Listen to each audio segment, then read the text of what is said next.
which has been the prime concern for the business schools. And then I went to IMA, and some of the viewpoints has been changed. Now I think that to some extent, yes, business education can deliver or can develop and can hone the entrepreneurial skills in a student. So let's come to the briefing of the premise of the conference. These are the three important things which I took out of the conference because the domain was very big. So I just noted down the three things: business, education, and entrepreneurship. So the point is that can entrepreneurship be inculcated in students through business education? The second thing is employability and business education. Today in this present era, when the mushrooming of B schools are happening, are we able to develop the right kind of employability through B school teaching? Is it possible? The third thing, entrepreneurship, employability, and business education, the linkages and dichotomy. So we're just coming on to this. So the first thing, and the most interesting thing, ecosystem. I just took out something like ecosystem and say, can entrepreneurship be taught or developed? And this takes me to 326 BC on the bank of Indus when India was being invaded by Alexander. So Alexander met a gymnosophist, and he saw that you understand what is gymnosophist. These are people like Sri Gomteshwara, naked peoples, just praying for God and understanding themselves. These are the basic glimpse you can get of a gymnosophist. So Alexander met a gymnosophist and said, we are understanding, can entrepreneurship be taught or developed? That's the point. So Alexander asked gymnosophist, hey, what are you doing? He said, I am experiencing nothingness. I am understanding myself. Then the gymnosophist asked, and what are you doing? Alexander said, I am conquering the whole world. I am the Alexander the Great. And they both laughed. Each was understanding that the other was the fool. Alexander was thinking, what a waste of a life. And while he is doing nothing and standing and looking at the sky, and the gymnosophist thought, what a big fool he is. I mean, why is he conquering the world? This is pointless. But if you need to understand the philosophy and the conscience of these people, you will know that these outcomes has not been because these are different teachings. It's because of the different environment and ecosystem they have lived. When Alexander was born, his mother used to say, you don't have to be like a mediocre man. You have to be like Achilles, a person who went into the war, victory was certain. This was not the story which the gymnosophist had heard. Gymnosophist had heard a different story. He heard that of a name called Bharat, called on the name which Bharat has been derived. He was also a world conqueror and said that when he went to the mountain called Meru and was about to hoist the flag and said, I was here first, he said countless flags were there on the top of the mountain and said, and in that vicinity, Bharat was disappeared.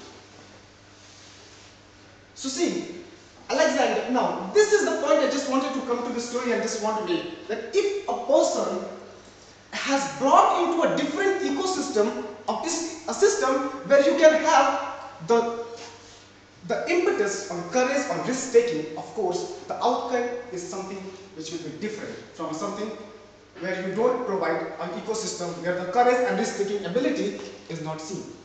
Second thing. Now, so to some extent, I understood that if we can provide for a professor's son asked me, I said, Rakesh, tell me, is one bigger or two bigger? I said, of course two is bigger. He said, how? If you combine two Rakesh, you will not be bigger than one elephant. Now this is the question. If something asks you, what a foolish question you are asking. And then, when we are not able to answer that, we give ourselves, this is a stupid answer, this is a stupid question. We are not creating that creativity in the children's mind. And then we say, we are not entrepreneurs. We are not creating a system where a person can take risks. We don't want to come out of the cozy beds. Aram se rahenge, koi dikkat nahi. Risk-taking ability of any person is reduced at its very earliest stages.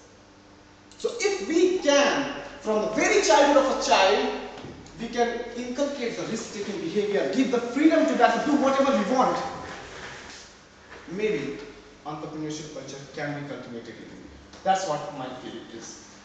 Now, this is something which I experienced in that. Now, employability. Employability is the gap between the academia and industry. So everybody was saying that, what we are teaching is actually not met by the industry standards. Of course, it is not. So, in order to justify this, is this the case? I went yesterday at night. I went to this MBA second year students and said, please give me the question paper you have written in your exams, NTU and GBTU exams. And they said, here it is. So since I am an economics freak, I took out the economics paper first and said, what's the question being asked? The question was, 10 marks question, what is law of demand? And give the exceptions to the law of demand. Now I said, if a student is always given the focus to write this question, which type of employability aspect is driven inside his mind? Nothing. It's just a waste of time, paper, and the time which is taken to write the exam. Because then, और तब ठाकुर प्रकाशन आ जाते हैं, वो notes लिख लो, आ जाएगा तुमको. And what is learning? You don't know how to inculcate the way to understand the economical system. The questions would have been different. See, and these people who are inside the MTU or GBTU, these people are much more knowledgeable than me. They could have designed that, but the reluctance of the academy is something which is forcing the inappropriate employability skills in the university and colleges. This is a pity for us. Coming back, the friction. Now, this topic is something which I have chosen from my experience. Let me tell you and be very honestly confessing this. I have failed in more than 25 interviews in the campus. कोई पूछता ही नहीं था. Everything done in the interview, I was thrown out. It's not because I don't speak. It's because what exactly I wanted from my point of view, it was not made by the company. They asked that you are not made for this. And of course, if I look into myself, I'm standing here as a lecturer, and something was made to be a lecturer. I was not meant to be a corporate person. To be very frank and honest. And that's for a reason. So the employability problem is not because only of the academic and the domain knowledge. It's because of that my requirements or my interest area was different from the company's interest. Second point. Third point. Soft skill aspect. Most of the B schools fail on that. The students will go for interview, of course. They are not able to express their concerns, express their viewpoints. They get out of that. Fourth, domain knowledge. As I spoke earlier, everybody knows that. If you pose the act, what is 4 P's of marketing? Don't answer that. No need of that. I mean, you are not able to be selected. Fifth thing, our general awareness. I simply ask one question. People who from finance, tell me one answer why the European countries went into a crisis. Can anybody just raise a hand who can answer this question to me? Just one question. Can anybody from finance can answer me what is the problem with the European crisis? This is a general awareness. And they will definitely, yes. Can you answer that? Fine, we can develop this. This one finance person is just saying out of these people. This is the situation. And it's not because the finance people should answer. The HR people should also answer. The marketing people should also answer. But that's, they are specialized. And that's the most problem. Attitude. And last but not the least, any company who hires looks at that attitude. If the person don't have attitude, you are of nowhere. Simple and straight. No, it's very plain. Now, industry versus business schools. Now this is the point which I have just termed. I have termed this the segregation law. Most of the industry people who you will hear, they say, it does not matter from which B school you come. It matters that what you do in the industry. I say the opposite side. It matters from where do you come. It does not matter. You have an industry in I tell you the point. Why the segregation of the colleges happened? because I have to fix tier 1 college क्या करेंगे, tier 2 college क्या करेंगे, tier 3 college क्या करेंगे. So if a person studies marketing or branding and all whatever is it, tier 1 जो IIMs और कितने भी कैसे भी हो, what they have to do is they have to design the market strategies, pricing and all. Tier 2 or tier 3 समान बेचेंगे, whatever you need, whatever case study you implement. So everyone was saying in the conference that fine, we need to take case studies involvement in the colleges. Let me tell you, I have read more than 150 case studies, but I will never be given a chance to design the. I'm an HR person, to be very frank. I'm an HR person. I will never be given a chance. Whatever I have done in case studies and all and simulations and exercises, I will never be given to design the HRE framework of any company. Very plain, very straightforward. But yes, if I'm from IMA, it does not matter what I am. It matters that I am from IIM Ahmedabad. Fine, you take it. These are problems. Now, since industry, so it's not because of the academic problems. The problem is with the academic. Excuse me, actually, always we find that if you say any sports discussion panels, everybody will keep on blaming cricket. Blaming? Everyone will start blaming cricket. It is getting all the money, all the limelight, everything. A poor sports like table tennis is getting it. The point is it cricket's fault? No. So I am taking your point. Someone at IIM is not by chance. You will have to understand that. Yes, sir. That's good. He is not by chance. It is by sheer hard work and dedication. You will have to understand. CAT as an examination is mother of all competitive examinations. If you look at the syllabus of the CAT, it's basically 8 to 10, 12th standard. So it is not mainly the knowledge question that they are bothered about, that the way the paper is designed, the way in 120 minutes, 3 sections and 180 questions that you need to answer is totally designed how one can handle the stress. You getting my point? So once you can handle the stress at the entry level, you are getting my point. Obviously, you will be a good output. You are a good product. So that is the point. We understand that nobody has defined tier 1, tier 2, tier 3. It has happened. Yes, sir. It has happened by virtue of the output that came from those institutions to the market. Right? I would also like to discuss, I would request that we will have an open session after this presentation. I would also like to contribute, Rakesh, to your viewpoint. Okay? Yeah, please continue. Now, I would just hold on for a moment. Yeah. so fine. So after this, the question is that there is a chance for these schools to rise. Now, suppose a tier 2 college with all the academic whatever inputs they are putting, is there a chance for the B schools to rise? That's a problem. I don't know the answer. I really don't know the answer.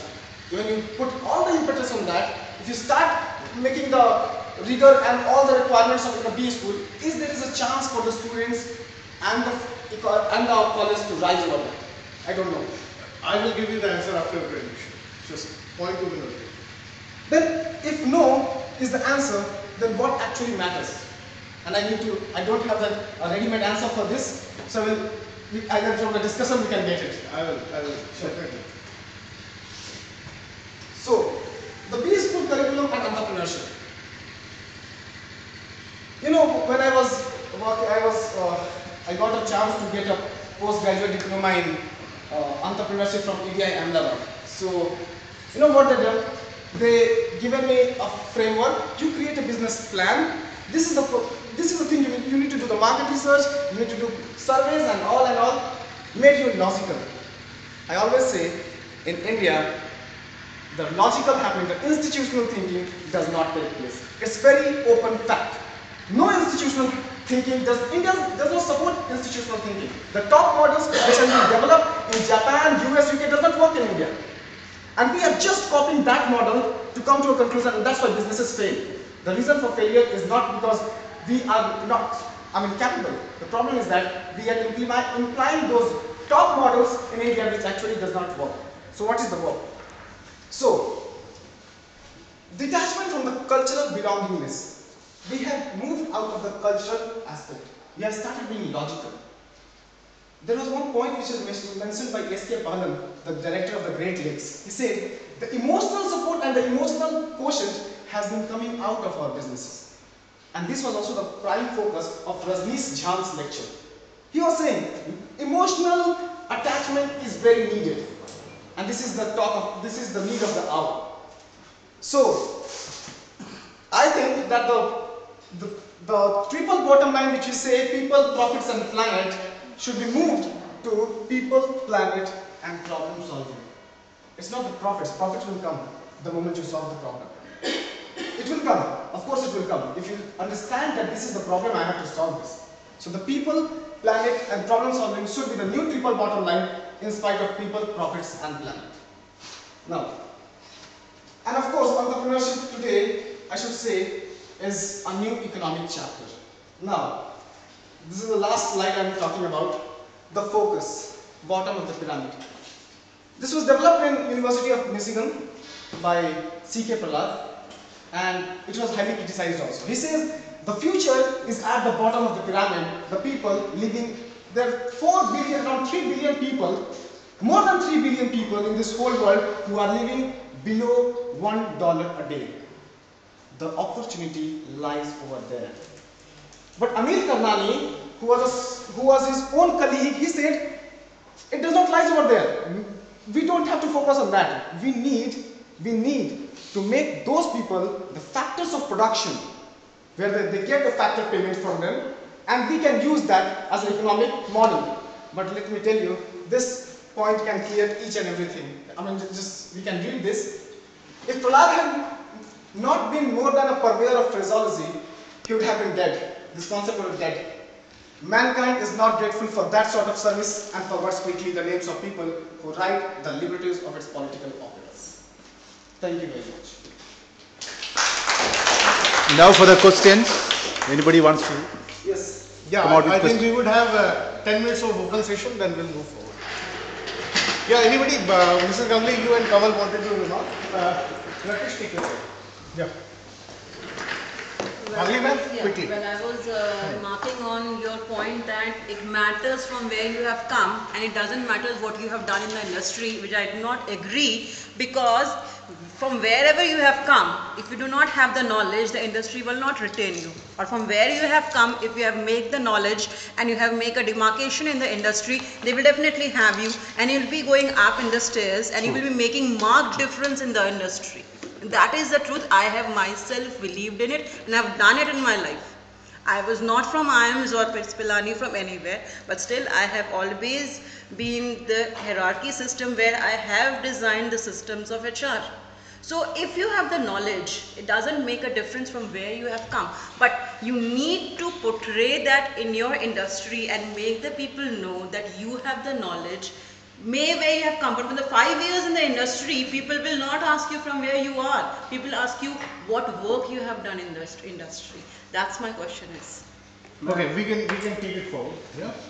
Yeah, Kamal sir, you were commenting on something? One more important question which I was feeling to ask on that when we talk about the segregation of educational institute or academic part, if you see that when we talk about not about the IIMS or the Pilani or Excelrise, we just talk about the few of the institute like Greater Noida, BIMTech.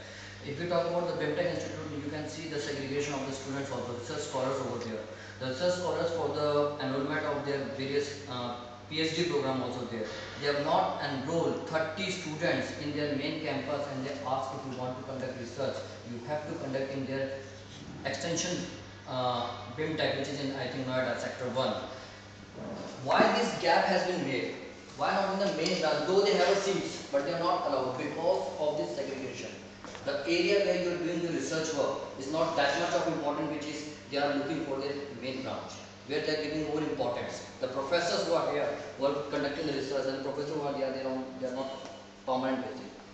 So segregation is not only basis that we can say that it is the one of the core area where you can say that academics and industry people has done the segregation so that they chalk down that who are good, IIMS is good or which is good. It is sometimes on the base of the environment, the market environment, the requirement of the market, the requirement of the particular area. That's why we do the model tax, ETOP, SWOT, to understand the importance of the various environmental factors, as we were discussing on that on today only. So these things also keep in your mind at the time of doing such kind of division between these two, that whether that academics is because of industry or industry is because of the entrepreneurship. That's all. Anybody else? Yes. Because this is going on and on. In fact, before What I you... suggest, Kamal sir and Mrs. Gangle, they are very pertinent points, but let me compliment Rakesh. You have made a wonderful presentation. And though always in any academic institution, the difference of opinion will exist and it will take time, I would request you to take it forward beyond the scope of conference. I have got two comments to make, and I will also not contradict whatever you said, because that we can always do in person. But two things reminded me. One, the story of Alexander I liked very much. And that reminded me, if you, all the students of PGDM, if you recall, Dennis Atkins was also emphasizing that you should have goal. Yes. And I am also 101% with him that you should not have goal which is just spoken about or discussed about. You should have written goal. And written goal, if you just observe my talks with you, I always insist on written text of your report. Because when you write, writing is thinking. And you know, when you write your goal, it is your commitment which you are penning down on a piece of paper. If you just speak, okay, I want to become a CEO of a company in 10 years' time, it's just a talk. But you write on a piece of paper, then you understand what does it mean by writing CEO of the company. Are you committed to that level?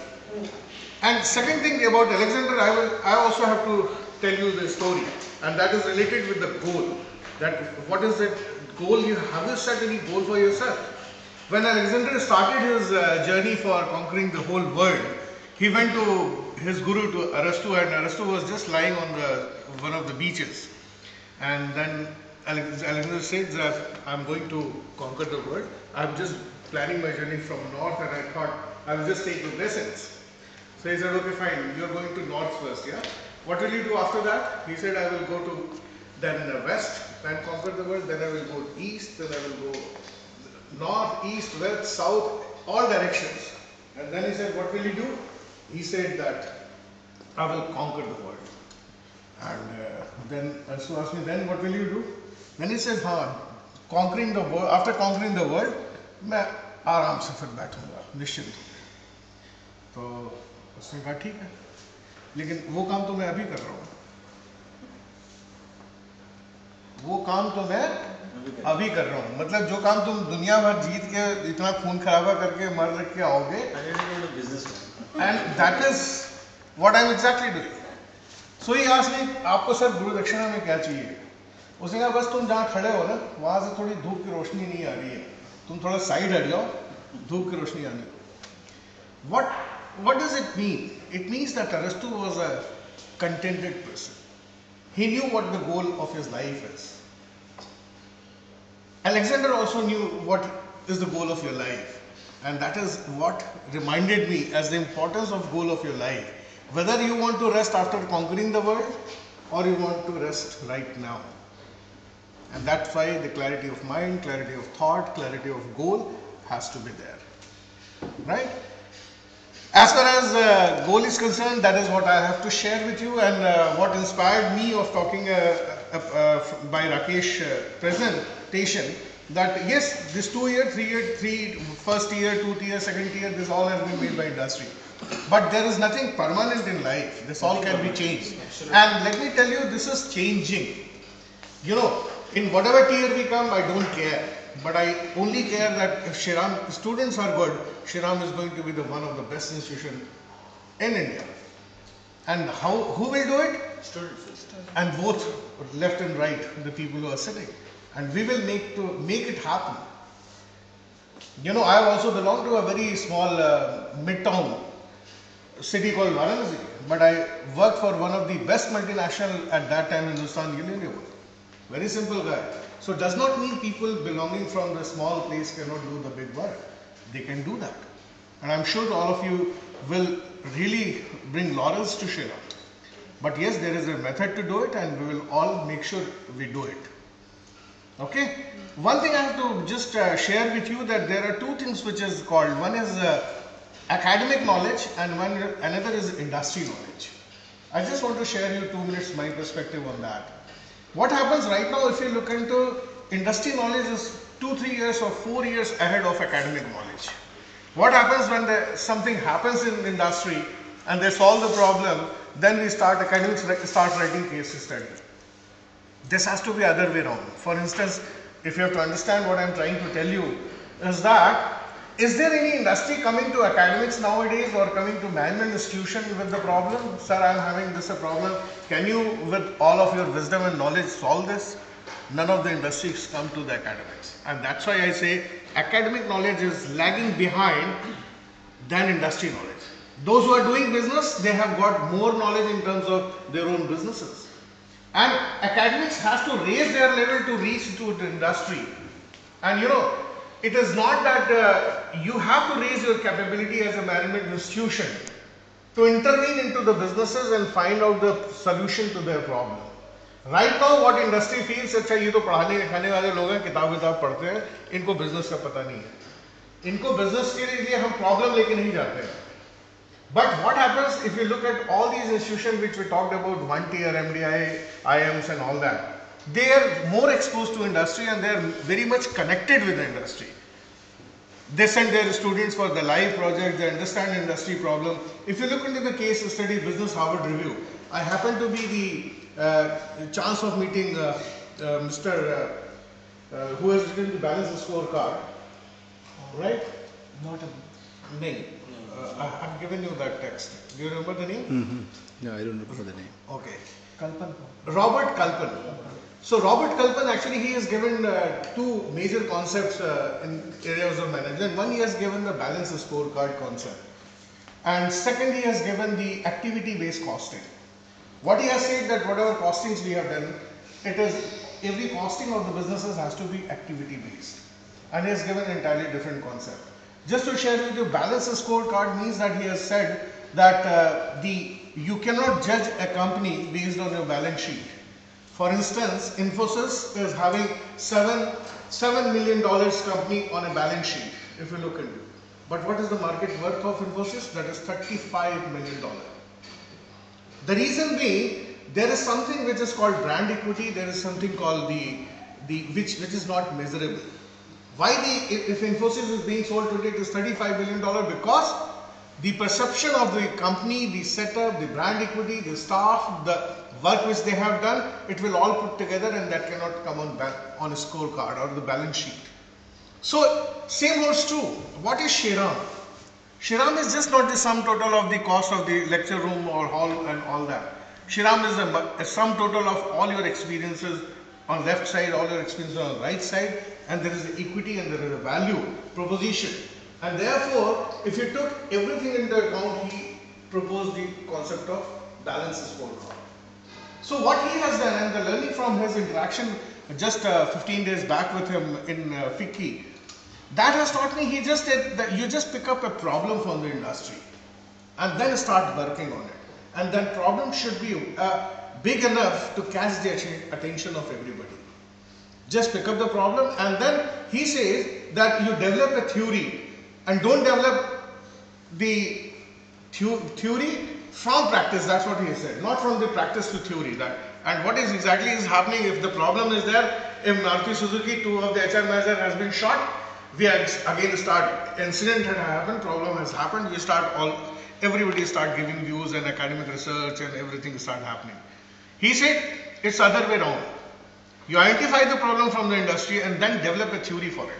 And that is how he has said I will be able to develop a balance scorecard, I would develop your activity-based costing.